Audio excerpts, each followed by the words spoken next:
में सबको चाहिए क्या? आनंद।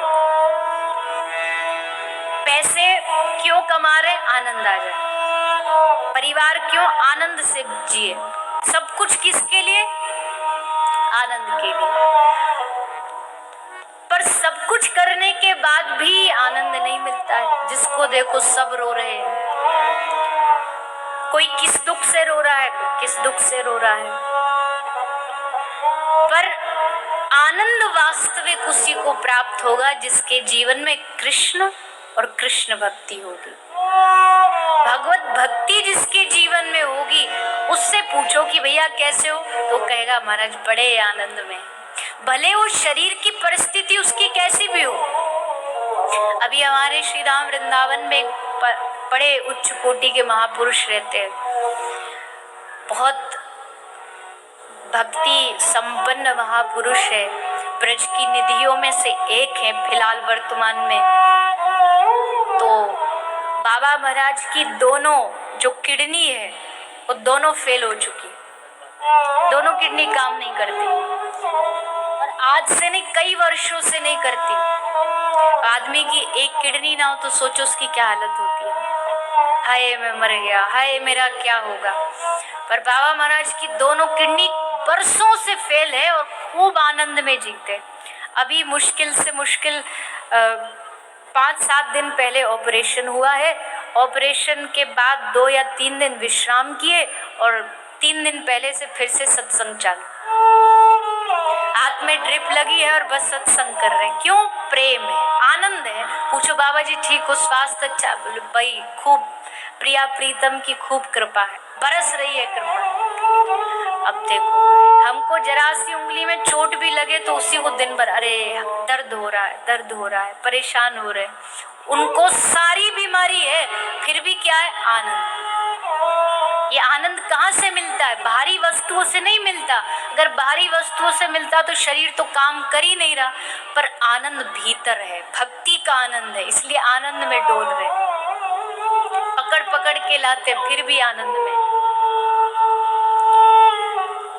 तो गांठ बांध लीजिए कि सुख शांति जिसकी हम चाह करते हैं ना, वो बाहर नहीं है कहीं भी। बाहर होता तो कब का लोग लूट लूट के ले जाते, मारा कटी हो जाती कि ये सुख हम छीनेंगे, ये सुख हम छीनेंगे। बाहर है ही नहीं। जिसने जीवन में संतोष के साथ जो जी लिया उसका जीवन आनंद से भरा। जो हर पल भगवान की कृपा का एहसास कर रहा है वो आनंद से भरा है। आहा प्रभु कितना कुछ दिया है मुझे। देखो हाथ काम कर रहे हैं, पांव काम कर रहे हैं, जिह्वा काम कर रही है, सब काम कर रहा है। ये क्या है? ये आपकी कृपा है। तो इस कृपा का कभी कभी अनुभव किया करो। आए हो ना जितने कथा में, थोड़ा सा समय अपने लिए निकाला करो। परिवार के लिए, बच्चों के लिए, पड़ोसियों के लिए, सबके लिए समय निकालते हो। थोड़ा सा समय अपने शरीर के लिए नहीं, शरीर को तो हम समय देते सजने संवरने को, पर कुछ समय अपनी आत्मा के लिए भी निकालो। ये बड़ी अशांत है, बड़ी भटक रही है, परेशान है, इसको कहीं शांति नहीं है, जहां जाती है शांत रहती है। पर अगर एक बार इस आत्मा को, इस मन को, इस चित्त को आपने सही जगह लगा दिया, प्रिया प्रीतम के चरणों में लगा दिया, तो इस मन को वो मिल जाएगा जिसके लिए जन्मों जन्मों से तड़प रहा है।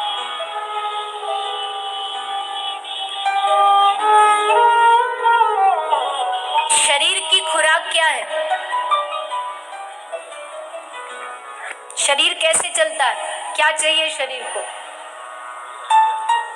वैसे तो बहुत सारी चीजें, ऑक्सीजन चाहिए, ये चाहिए, डॉक्टरों की मेडिकल की भाषा में बहुत सारे, लेकिन आमतौर की भाषा में कहें तो भोजन।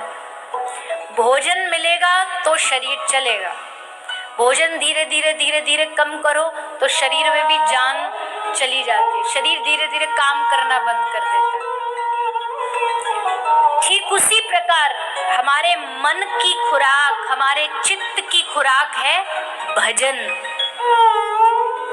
अगर भजन सही से नहीं मिलेगा मन को तो मन भटकेगा, मन परेशान होगा, मन को रोग लगेंगे, मन को बीमारियां लगेंगी, मन को डिप्रेशन आएगा, चिंताएं घेरेंगी चारों ओर से।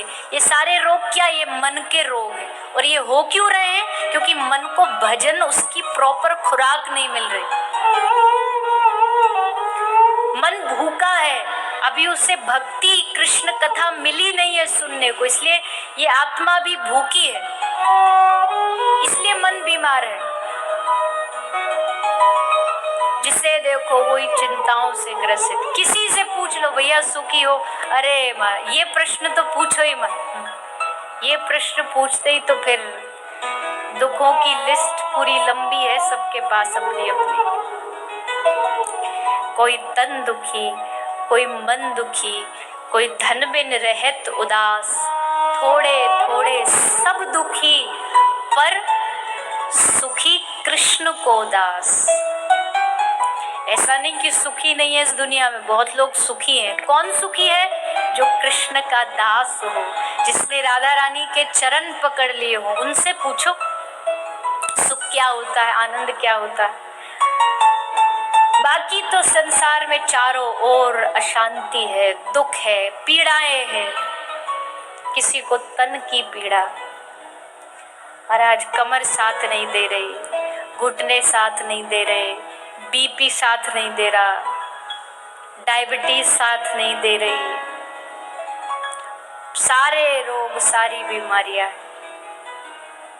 पहले के समय में बाल भोग होता था। बाल भोग मतलब नाश्ता, ब्रेकफास्ट। तो बाल भोग होता था। बाल भोग में पहले के जो लोग होते, दूध, दलिया, गुड़, छाछ, ये सब पीते थे। आज के बाल भोग में क्या होता है? एक गोली खाली पेट, 2 गोली नाश्ते के बाद। आज का बाल भोग भी ये है, लंच भी ये है, डिनर भी ये है, सब तीनों समय सेट है। शरीर, शारीरिक बीमारियां इतनी बढ़ गई, इतनी बढ़ गई। राजस्थान, आप भी के राजस्थान में बीकानेर में एक स्पेशल ट्रेन आती है। अरे कोई राजधानी ट्रेन है, कोई शताब्दी है, उस ट्रेन का नाम ये कैंसर एक्सप्रेस। स्पेशल आती है पंजाब से। कैंसर, उसमें लगभग सारे कैंसर पेशेंट होते। बताइए क्या हालत हो गई है हमारी। इतने रोग शरीर ने घेर लिए हैं। कोई तन दुखी, कोई मन दुखी। अगर भगवान जैसे तैसे किसी का शरीर बख्श देते हैं कि चलो शरीर ठीक है, तो वो बेचारा मन से दिन रात परेशान रहता है। बेटा कहना नहीं मानता, बहू लड़ती है, पोता नहीं है, नौकरी नहीं है, वो मन से दुखी है।